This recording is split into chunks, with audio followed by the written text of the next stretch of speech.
Bien, Rio Loco, je donnais mon dernier concert ici à Rio Loco c'était l'année avant le confinement et j'en ai fait plein d'actions aussi, notamment avec le métronome. Ah ouais. Nous avons fait, le métronome a un dispositif qui s'appelle la Woman Metronome Academy, lequel j'étais marraine pendant 2 ans. Et aujourd'hui, vous allez jouer, vous allez chanter avec Angélique Kidjo, comme j'ai bien dit. Donc vous faites partie d'un de ses invités, c'est ça? C'est ça, j'ai eu l'honneur d'être invitée par notre marraine Angélique Kidjo, qui est cette artiste extraordinaire, très généreuse, une pointure de la musique. Et ça va consister en quoi cette collaboration d'aujourd'hui? Alors là, nous allons partager, là je vais faire un titre à moi avec son band, et notamment un titre que je partage avec Angélique et un titre en commun, une chanson qui s'appelle Canto das Raças, qui est une chanson du répertoire brésilien. Et comment est-ce que vous avez préparé les concerts, les 3 chansons que vous avez chantées, comment vous l'avez préparé? Tout a été fait en amont avec le band d'Angélique. Ils m'ont envoyé les chansons.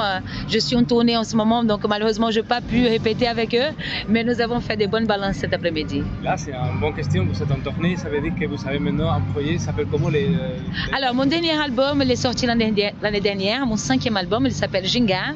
Je suis en tournée depuis l'année dernière, je continue encore cet été jusqu'en décembre. Tu es tournée en France, en Europe, dans le monde entier? Beaucoup la France, un petit peu en Europe. Ouais. Cette année, on s'est concentré un petit peu plus ici.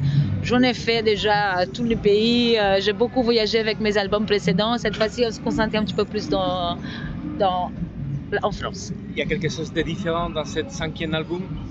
Un style de musique différent peut-être? Si, j'ai fait d'autres tentatives. Surtout, j'ai baissé les tempos des chansons.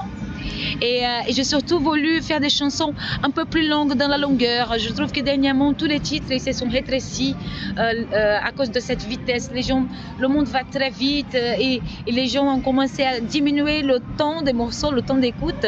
Et donc, j'ai eu envie de revenir un petit peu à mes premières émois. Ça veut dire que quand j'ai écouté la musique, quand je commençais à écouter la musique lorsque j'étais enfant, les chansons elles duraient 4 minutes, 5 minutes, 6 minutes.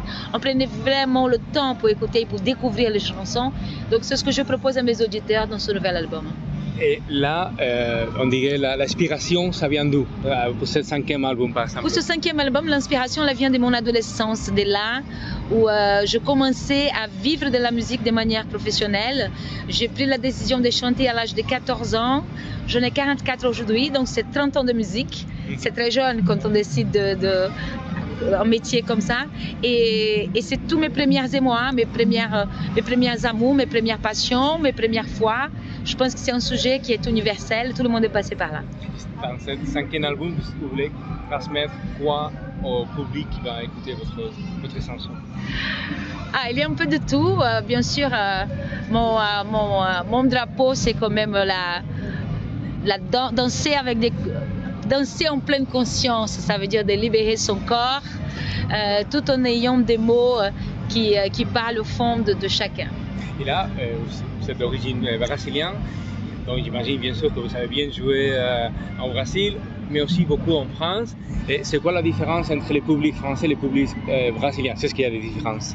Je pense que c'est le rapport avec le corps. Les Brésiliens, tout de suite, voilà, dès les premières notes, ça bouge et tout, etc. Ici en France, c'est quelque chose qui prend un tout petit peu plus de temps, pas parce que les gens ne souhaitent pas danser, mais parce que d'abord, ils ont envie de connaître le personnage. C'est cette curiosité qui m'enchante en fait auprès du public français. Ça va au-delà de la musique. Pour quelqu'un qui va lire l'article, il va dire oui, Flavia Coelho, Rio Loco, c'est quoi Rio Loco? Ça veut dire quoi Rio Loco pour vous? Rio Loco pour moi, c'est le métissage, c'est la diversité, c'est le partage, c'est le monde. Le monde est à Toulouse, le temps de 4 jours. Et une dernière question, est-ce que vous avez des projets qui vont passer en Amérique latine, Brésil, Pérou, Paraguay? Vous avez des projets là-bas, des tours par exemple? Oui, j'en ai déjà beaucoup joué au Brésil surtout, mais je n'ai pas encore beaucoup fait l'Amérique latine, donc call me llama. Perú, Paraguay aussi. Perú, me llama Perú, me llama Paraguay. Estoy esperando. Fantástico, muchísimas gracias. Dale, gracias.